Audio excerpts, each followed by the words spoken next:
yeah boy at the end. And one shiny that huge numbers now. Yenya against Oman be a big your friend say Egypt no. Later before you go, Mona mo work room mo ben team no. Why on Akoma FM so. Vim bi wo ho. Mo boys na Ghana for yenya didi na bibi besi. Okay, Emmanuel, Owusu Little, the best radio show producer in Ghana. Little, let me be say, Mona, mo wo Ivory Coast, so mo hu team no mo ben omo. Wo sha Vim bi wo ho, and maybe be betimi asia ma Ghana. We can only hope. Said the Jordan did 2 anymore. Say, you know, say on the boy, I match committed. I improve more performance now. You meet me at least a point. Me personally, I don't see Ghana beating Egypt tonight. Ibiana, yet not pick a point. But players, no matter as I said, they are much ready and they will deliver for us. And you hope in one player say, of course, in some of my cano ever call area ma Ghana and anywhere. Let's say now, what would China? China decline because I call it say me stay behind, but China decline or any media ticket in no China okay wa Nyamen come on, you better Kasabiu. Emmanuel Owusu Little, the best radio show producer in Ghana or representing media general, your local stations in our AFCON nasi and na Otin in Canada. As a I saw a draw for Nigeria. And Ghana losing 2-1 to Egypt. This cup is for Egypt. If you beat them, the cup is yours. See ya. So it's Nanka Pesa will share Group B, no. Emma, we will share Group B now. After first round of matches, no. Keved and win a lady or more 3 points. Egypt were 1. Mozambique were 1. Ghana any points be a group no. Opened sa and sana fi Yamra. Ghana game na nkasa so. Yes, kakra bi ewo ho. Me sure say Keved for mkoye na Steve Richard hwehwe me fa. Yes, o mo frame match group one table no. So at a point ewo AFCON because Ghana ne Egypt will group is it 11 titles in the AFCON. And only group ne ball first match day no. Ba ku ni bi ba ku 1. That's what frame this ball. Achievement. Yeah. Nah, it didn't come by chance. Years of work that they have done. Omo ye juma over the years. Omo planning over the years. And they omo ababeju baby omo do. Enti abusabanyi. Yes sir. And that Ghana game no. Results of your game no. Sanka group no say you bought 2 group games now. Because of you bought 2 games from group A. Group A. And Ghana group B bought 1. A China match no. The consequences of what ye game so na so chen na match na ye bon. Why? Ghana and Egypt. And the qualification can be at stake for Egypt. A win for Egypt. Omunya 4 points are we through to the next stage of the competition. Okay. Oko the other group game na be so China na. Mozambique enya a point over against Egypt. Yes. And a Keved enya 3 points. Enya win against Ghana. A draw for Keved. A China was a game no. Mozambique no. Yes, qualification for them. A defeat for them. Still they have 3 points. A Ghana be 3 having on Nabape. But Rochelle. Okay. The you be third one on Rochelle. Now, one important thing is that Mozambique fund decided that on we need game China. You bet when Mozambique qualifying tomorrow. If Egypt as a Ghana now, Egypt will qualify 4 today. Points. Now, still, Keved was 3 points, now Ghana was 0. Because Mozambique has shown now also call 4. Call 4. Unya 4 pay, you go to the next 4-4-3-0. The dynamics of the group here say, and the game na yebo na chira game no so so no. Esun e we game no so. Wow. Because Keved say you 3 dada. Mozambique secure 1 point. Unya 1 no to wa. Ya na hu hia pa because 3 points bet me do akofie. Sure. But unya 1 throw to down wa ba ko be so so na 4 pe. Unim say what gain qualification e kwa the next stage of the competition. Enti no Ghana game na yebo na chira game no.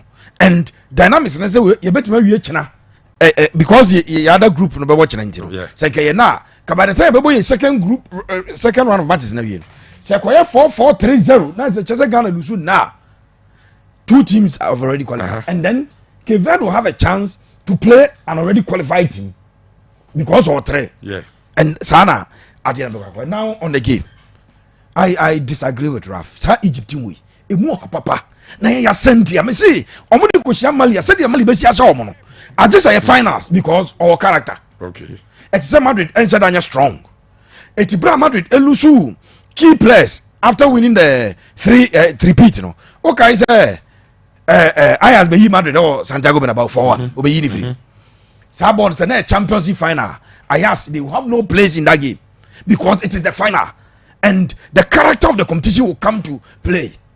Say Egypt could do final no share team fufuro bia over struggle at this stage now who they forget about it no one and Mozambique ball 2-2 and no one here a last minute penalty to equalize versus Mozambique me say we call Mozambique on newspaper headlines referee robs Mozambique to allow Egypt to get a point almost say yes is your Egypt any point they are not happy ref decision and so Egypt a draw but you see how you slow Goja esa ya sentia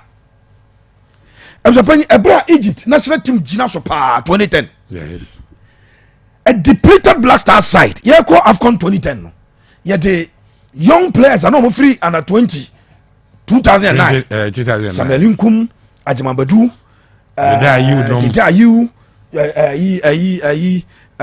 Soldier Dominic Dia and a Black Stars near Konusule Muntaria in discipline ya dropping Michael Essien enya fit to Ankobi Stephen Apia Ankobi the soul of the Black Stars don't place here about Ankobi go and do one no 2010 there was a 2015 na go and do one there was Kodja Samoa Olele at the post long pass no Egypt struggled to beat Ghana 1-0 at the finals that Egyptian team a top Egyptian team 2006 they had won the AFCON 2008 Ombaji Ghana and a 2010 over final the experience level of that team but in the final they struggled because Ghana had a very good coach then our new strategy ma say this is my strategy me dey kobo sa mo super sub na obam no be share sa goal some makaya and 2010 Egypt at the J AFCON ewo Angola we are playing an Egyptian team of Japan. So mo nyade na no ade ahagazi ni speed level Mozambique for at the ball esa no ho and one saw the experience ne sa kokranya nyansa and on number anytime this Egyptian team ever share opponent or the pressure beto on left and right full backs no ebusia they struggle but me see me coach ne nyade coach you on nyade no nyade no ase ne kiti and any problem no ntinya Egypt no mo won and Egypt because we see Mozambique for no accepted to stand toe to toe with Egypt to play 90 minutes of football. Mozambique and decided say let's go and sit back. But this Black Stars coach about Central African Republic about Comoros about Angola where no Ghana ko treachery it is ko treachery I am the power of analysis no man two predictions no here on point Egypt with my white wash here. Now, question Egypt for na yard. Omo nyade bebrebe dabi. Omo ni Mozambique boy heavy. Mozambique omo ni player bia. Kwabena check through the list and give me omo top player team obo say Mozambique player na Man City 9. One na ni hu ye na no ye Ballon d'Or. One na toss omo obi. Mozambique player Ben Osei player we there. You name it top players in the world. Okakobon dia se hwan. But omo ni Egypt gina na Salah or boy Liverpool all the records Krasala they did not man fan say any sala na ekwo bonti let's see who be your but for the indecision of that defender Mozambique will run out victorious versus Egypt that is the Egyptian team we are going to play Egypt team near anybody near you bet you hey bibi it depend ku coach ni nyade me ni gide o ye coach man who first 11 na me hade nka be ko ne say game way mama nshasi infre ni mo okay ese coach no bought 2 wingers pacey wingers okay ɛso ɔbɔ Joseph Pencil no ɔbɔ Osman Bukari ɛwɔ game wei sɛ Kudus Muhammad yɛ fit a Kudus Muhammad Retro kyerɛ sɛ wa training but and no sɛ ne training no is slow kakra but as to so best started there me kasama kase Kudus asem Raf based on quotation bi na ade ma asem no it is beyond my comprehension me tell say you yeah omo last game no omo boy na Moise Bufu say Liverpool for the omo de abo ade na de amoye de na kyerɛ sɛ na ompra na coach nim so ompra anamwa based on the coach no David Moyes say on church say Salah ebo Liverpool game no de yama Kudus amoni game na san hoko na nya no so no ba na fishi yi se wote ohun se pen no ampa oba no ne fishi oba no betra nkran wa makam no te nkran wa ene ekoe ena ampa fishi onu di na chi nto mu triti na na obusa no ka che so eye da bi ha sei sa no mu di nkoma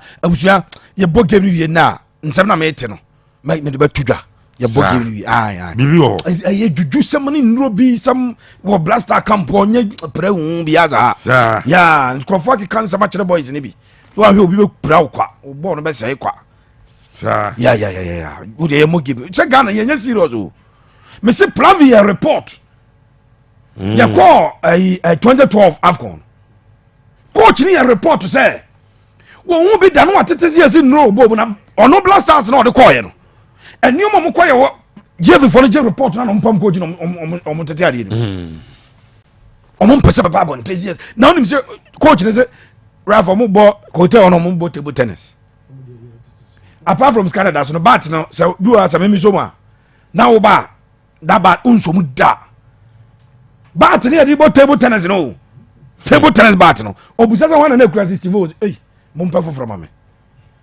ebi ni o ene me mo no sa akọ fo soro coach de tro ni nyina ya anya ho we abja pani obo Inaki Williams say o game we Kudus aye fit as statia ni abo two wingers no Osman Bukari must start this game me see player ben na boy Equatorial Guinea ni profile no soro che Osman Bukari in the Champions League see he's Man City defenders no mo bo no Hagazi ebo Al Ittihad ewo Saudi Arabia ana pyramid defender ba hona Ali defenders mi na goalkeeper the free pyramid omo profile na chain Manchester City defenders na Bukari free ball against Man City oye ne say bottom man na memfa ball no a pick ball no a run he scored in that game entina ye de any conference sa player no Champions League what me establish no UEFA Champions League no ontimi emo game we say game we so people Jordan you he should play as a midfielder can he Jordan obet my boss born sa dey opposite born okay sorry Jordan you ball as a midfielder behind the number 10 so mo 8 obet my obe win fouls because je ball na no tia so say ni abetwa no no da na chi dia hwe yeah no buy who can no adaso no ache ball first ni aje foul man but see serious Jordan you should not play this game okay any game start wingers ni mienu no mo pin it down the Egyptian 2 and 3 when they pin them down. Okay, when was the last time I heard blaster game and who say you're sending a decent cross at the about box room? The last time I'm sending back cross room, Inaki headed to Poma, alright. You're headed to one. Yeah. Your Bob Bonus, near Pong, you 2 and 3 will be on your cross. Near Bob Bonus, near Pong. This is the first time I may analyze your team on his strength, blaster and his strength. Based on coach, no. But individually, your players no strength. Say, born we say, I'm a guy. HSC any of number 2 pencil. Any Osmana on to me among cut down Makwajan. Better no Mago. He cannot on to me, he will not survive. They will run and take the ball and do something better. But we coach the cock ball a slow game. I'm Japan Fion. As obo Salis ene Majid tio game ya ya see ya kobo game ya pass ya continue man ya Egypt for be share bebre o sa coach strategy say medium ni obi omba kroma normal user blasters na Rafa Deportivo Tabo friendly omuni Deportivo bo friendly kwa ngo obo double pivot omonja omuni ko mochi sa na ngo be sa coach sa zamba bia ni ho game we busa panyi we must open the game nti wo mfimfini no anytime an opponent against Egypt as of bia no unim who open game na say salanya supply na hona ya na coach ni push ni be run vivio yeah wo say hono we lines na so supplies na and you don't expect say Salah be track back akoboa the player now obo lateral so na pressure on so no etia no mko to push ni ba vivi say Mozambique for said that strategy bi nko de masala nko Ralph board mon ka kire say Mozambique for e the 6 players na this allergy omo amfi no kra they didn't mind him they played their game and omo game no boy no at a point ubetumi hwehwe Salah be 10-15 minutes na ni game wa jo say bi on ka ho ba no obobi penalty de ba na oba be che ball na go say say Salah da so that's do omuni Mozambique the boy you observe so game we you play Salis as a number 6 and give him specific instructions. Anytime a Black Stars a more aggressive number 6 be a Black Stars a drive go back kubusa oseko fimo time na over aggressive number 6 Black Stars a drive because the other players are confidence even when we lose the ball somebody will win the ball back and I'm ball with confidence coach akin Salis okọ lens wa oka so fa no hwere ankwaje ball kra no munja ya no hwere ko ball no omba Ghana asanyo mo na ball no Salis said the Messia just Salis no ye debate bi pa ebro mo nominating for best player of French league on your platform so YouTubers ye ko abusa pan said them see your boy we dey oba blasters no ball no nya mo wo twa na attitude da adwene no de ba no ye nyame mo sa na Salis de te Salis ye Chelsea ni ye Salis and yi da Salis de tum so bobo na fe present aye video I know my level mo kai no aye video no post to say video we wie woni Salis we wie na adwene no de bobo blaster da bia Salis oba call up na enye John Pesa ni John Mensamo na omo ba be bobo blasters odi ahonkeka na we play we mu nibi and that is the difference because Salis born no obo da yi o purchase time na Antoniana ebo IAK start na no obo blasters no level change Salis obo UEFA Champions League only level change but player and attitude no dey bass of a bonus team na we mo ni bi coach ni so nya de so is into team no goalkeeper no mene obi aya adwen e chenji goalkeeper na be boy sa yeah na mo asai sa go no pia to mo say no ya de o yes in the game o ya de but mo no nya de nchen no nya say ayi atiziki bi say wo nya de atiziki obakoto wa start da goalkeeper no wo no o nya bi na nti why na madam wọ́n kọ̀ tunu wọn san wò pira yẹ. okay. wọ́n kọ̀ tunu world cup yẹ kọ́ world cup ọ̀nà ẹ̀bẹ̀dà Ghana nso mi si o problem o wọ́n mi si yẹ bẹ kọ́ world cup but for the first that 7 days to the start of the world cup o kò pira yẹ ọ̀nà náà ẹ̀kọ́ da o. ní wọ́n tọ́ ọ̀nà ọba yẹn ọba dà ní third choice. di àsèmù ni. game na ẹ bẹ kọ́ yẹ. ẹ ṣe kọ́ yẹ because Egypt fọ́ ni wọ́n yẹ hu Misiri fọ́ wẹ̀ ọmọ yẹ hu. maami o prediction. my prediction no ẹ nyẹ mẹ bẹ kyerɛ o deɛ coach ni yɛ bɛ si nyɛ deɛ ɛsɛ si o.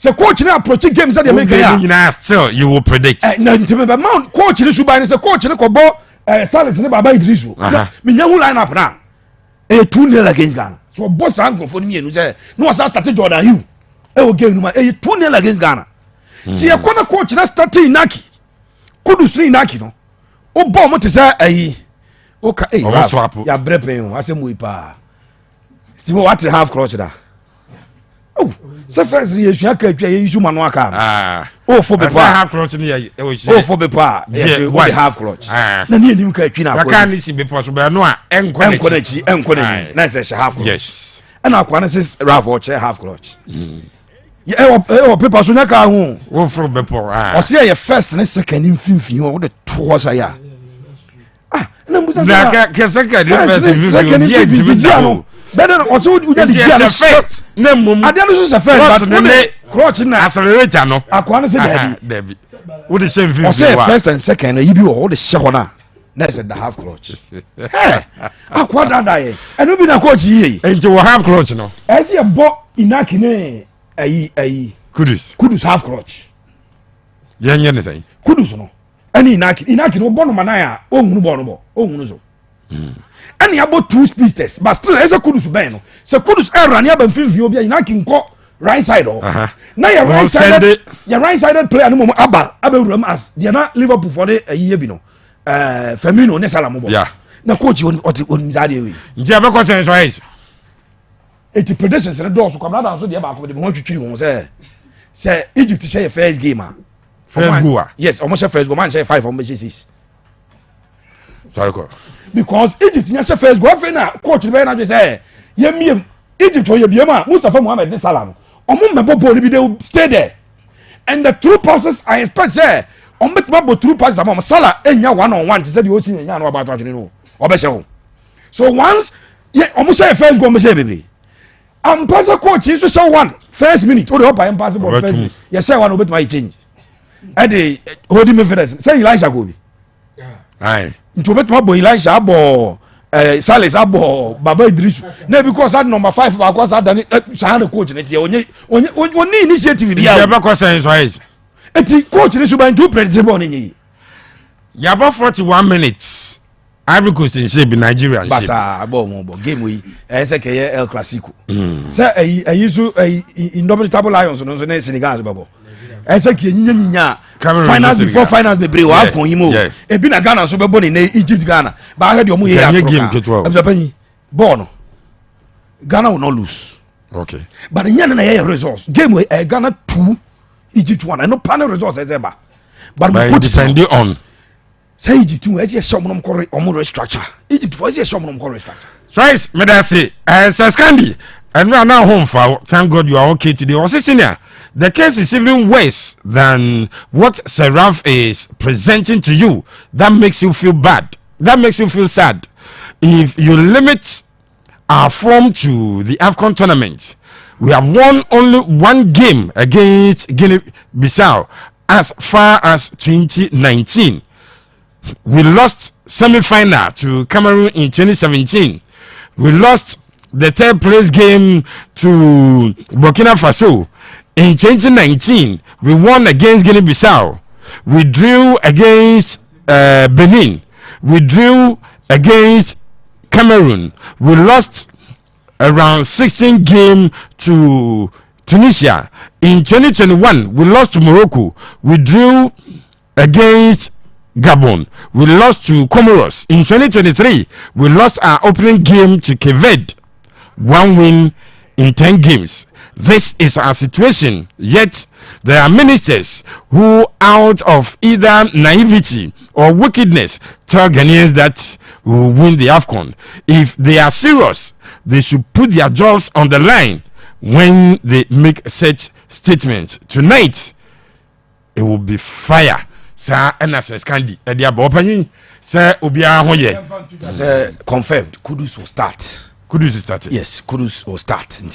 That is confirmed. Nice 2-1 production team na or Ivory Coast in there but so nice 2-1 win for Ghana bebe debut say no start here say Salis na half close ya be say no na Salis say bo Ashimero ni emra lamte so better stance first match Raf Mo we see here ya the 2 goalkeepers tra bench una lamte trans dance no 2 goalkeepers ya feel 2 goalkeepers e bench now friendly match kwa was say debut oba friendly match no no decide o movie we Chris Witting in fact ye insiana asem we Mactonto so mamenka nti de tonto meja wai so obia ye ramu game no baso ebe baso ebe koye enkoyi sese so ubusam kudu you start you ubusam say David Ghana for now I think asem we make I mean a lot of bashing. I think people don't read into the senior game in it.